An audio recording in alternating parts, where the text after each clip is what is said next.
Olá, senhoras e senhores, eu sou o Bruno Fernandes e sim, eu fiquei um pouco desaparecido ultimamente. Eu já cansei de falar isso, eu já desapareci umas 3 vezes, mas agora eu tô de volta. Eu não fiquei bem desaparecido porque eu fiz as coisas do Facebook e justamente do Facebook eu tô trazendo o quadro Máximo Review. E esse é o novo Máximo Review, que é a junção do Falando sobre Livros com o Falando sobre Filmes, que eu pensei, por que não juntar os dois e fazer uma coisa só? E é justamente isso.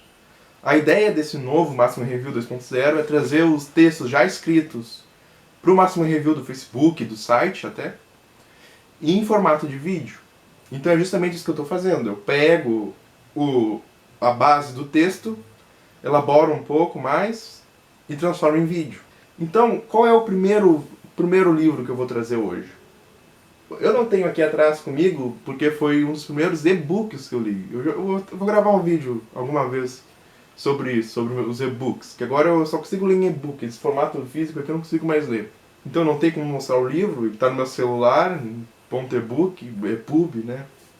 E esse e-book se chama O Poder do Hábito, um livro escrito por Charles Duhigg. Essencialmente esse livro nos mostra por que fazemos o que fazemos. Por exemplo, por que vamos, sei lá, na cozinha e abrimos a geladeira e pegamos a manteiga e passamos no pão. Ninguém pensa, vou abrir a geladeira, vou pegar a manteiga, vou passar no pão. Não, é algo já automático.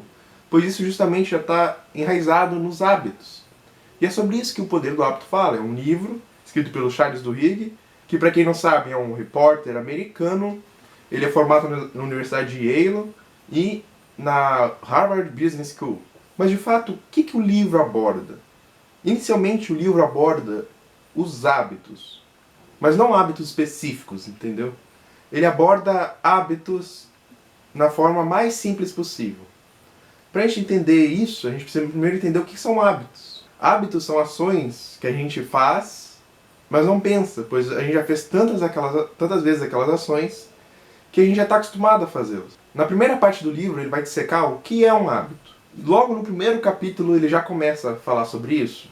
Hábitos são ações que primeiro possuem uma deixa, a seguir possuem uma rotina, e para terminar tem uma recompensa no final. E essa recompensa faz com que a gente siga a deixa, e depois faça uma rotina novamente, a mesma rotina, né? E tem a recompensa. Então a recompensa reforça cada vez mais o hábito, e isso faz com que a gente faça as coisas sem nem perceber, porque a gente está lá no automático, tem uma deixa que a gente nem vê se é deixa ou não, quando está enraizado no hábito. A gente faz uma rotina programada e depois a gente tem a recompensa, que a gente só sente a recompensa, mas a gente não pensa. E são várias e várias coisas. Mas isso não é uma coisa ruim necessariamente. É uma coisa intrínseca do ser humano que faz com que a gente faça coisas sem pensar. E isso seria impossível viver num mundo que a gente não tivesse isso. Por exemplo, dirigir um carro. Ele até cita esse exemplo no livro. Tu não entra no carro e pensa, agora eu vou engatar a primeira, agora eu vou pisar na embreagem, agora eu vou girar a chave, agora eu vou dirigir o carro. Não, só faz tudo no automático. Um dos primeiros exemplos é o exemplo do rato. Digamos que tem um tubo e se divide em 2 caminhos aqui. Um tem a recompensa e outro não tem nada lá. Tem uma armadilha. Não, mortal não, porque o mesmo rato não pode... Não é uma mortal armadilha, é só um choque, por exemplo. Choque num rato. E tem uma cancela impedindo o rato de passar. Quando a cancela abrir, o rato vai seguir o caminho pela primeira vez. Tipo, pegou um rato e botou no tubo. Ele vai seguir o caminho na primeira vez e vai decidir aleatoriamente por qualquer um. Tanto faz recompensa ou choque. Se ele decidir pela recompensa primeiro, ele não vai pensar, ele tem recompensa. Ele vai continuar aleatoriamente, porque no outro só vai ter... no outro pode ter recompensa. Então um rato vai lá e decide no choque, por exemplo. Aí ele vai tomar um choque. Aí ele vai voltar e vai pelo outro, obviamente. Só são 2 caminhos. São 2 possibilidades. E ele vai pegar o queijo. Conforme ele vai repetindo esse processo, ele vai não memorizando, mas ele vai aprendendo assim, vai criando um hábito de, não posso entrar aqui, tem que cada vez que a cancela abrir, tem que passar pelo tubo e ir no de cima, por exemplo, para pegar o queijo, não no de baixo, que tem o choque. Então isso faz com que crie um hábito. E já foi testado isso, já tem vários estudos disso. o comportamento de hábitos em animais, e isso exemplifica bastante o que é um hábito.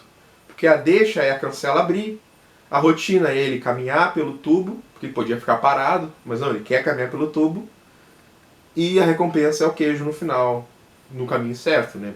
Ou o choque, que não é recompensa. O choque é só para evitar que ele fique parado. Então ele explica, isso é o básico dos hábitos. Pode ser várias coisas os hábitos. Por exemplo, quando eu saio de casa e já fecho a porta direto. Eu nem penso nisso, eu só fecho, sabe? Isso faz com que eu não deixe a porta aberta. Isso é uma coisa boa.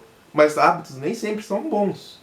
Existem hábitos, por exemplo, amplamente conhecido, que é o hábito do jogo. Não só jogo de vício e tal, de jogo de cassino e tal, mas jogos eletrônicos, por exemplo. É um hábito jogar videogame.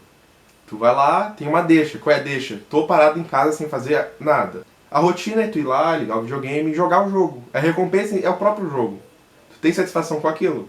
Não que isso seja algo ruim, necessariamente. Eu só tô dando exemplos de hábitos. Um hábito ruim, por exemplo, é o alcoolismo. Qual é a deixa? Bebida. Por exemplo, a bebida ali disponível. Fui num bar. Essa é uma deixa muito grande. A rotina é beber, beber, beber. E a recompensa é o estado de bêbado, que é bom. Te dá uma sensação boa beber. E tu vai querer repetir isso para ter essa sensação boa. Mesma coisa, as drogas, por exemplo. Tu vai repetir isso para ter aquela sensação boa. Então, hábitos estão em vários lugares mesmo. O livro também aborda outros tipos de hábitos, outros exemplos. O que ele chama de hábitos angulares. Hábitos angulares são hábitos que, quando praticados, quando fixados, eles fazem com que outros hábitos mudem. É angular porque ele direciona uma direção, assim. Ele se direciona para algum lugar. Quando ele muda, vários mudam também. Esses hábitos angulares podem estar, por exemplo, numa empresa. Ele conta uma história, até é bom ler no livro essa história, que é uma empresa de alumínio. Um cara entrou nessa empresa de alumínio. Ele entrou na empresa de alumínio com um seguinte pensamento: eu vou focar em segurança de trabalho. Segurança de trabalho, só isso. Ou seja, se tiver algum acidente, o empregador é recompensado até ao reportar para o chefe. E o chefe é recompensado a reportar para ele. E assim cria um ambiente mais seguro.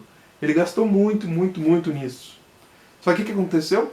Por ter esse sistema estrito contra acidentes, menos acidentes ocorreram, com os trabalhadores sem perder mão e braço e tal.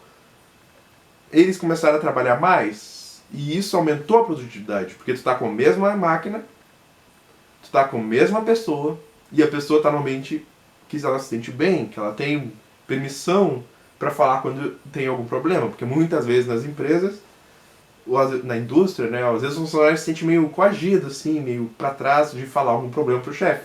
E o chefe também, porque às vezes o chefe pode pensar que é culpa do empregado, e o chefe do chefe que é culpa do chefe, e vai criando uma cadeia de preocupações. Só que eu esqueci o nome desse empresário que entrou, mas ele falou, não, vou focar na segurança de trabalho.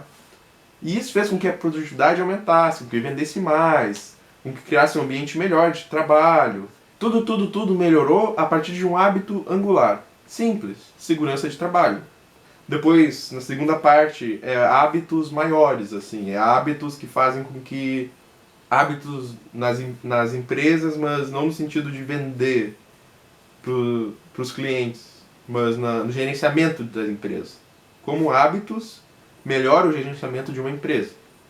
E não só a empresa, porque na parte 3, ele também foca em movimentos sociais. Como hábitos moldam os movimentos sociais. E ele cita um brilhante exemplo nos anos 60, que os Estados Unidos tinha uma onda, o racismo era literalmente enraizado na cultura, era estrutural mesmo. E nos anos 60 ocorreu um incidente com uma mulher em um ônibus, e esse incidente desencadeou um monte de eventos, que levou Martin Luther King a desencadear mais eventos, e isso fez com que esse racismo estrutural acabasse nos Estados Unidos. Então ele mostra que hábitos não só são bons para nosso dia a dia, nas empresas, mas também em movimentos sociais que moldam a sociedade. E na última parte do livro tem uma discussão filosófica interessante, que é sobre um cara que matou a esposa enquanto dormia. Ele não estava consciente. Ele não estava consciente. Ele só seguiu uma cadeia de comandos que o hábito dele, que a cabeça dele fez com que ele seguisse. E foi lá e matou a esposa num surto psicótico. Ele foi absolvido, porque se ele não estava consciente, claro, o cara ficou arrasado depois, o cara ficou muito triste. Mas se ele não estava consciente de ter feito aquilo, logo ele não fez aquilo. Ele mesmo, a própria pessoa, não cometeu aquele crime. Foi uma espécie de impulso automático que ele teve.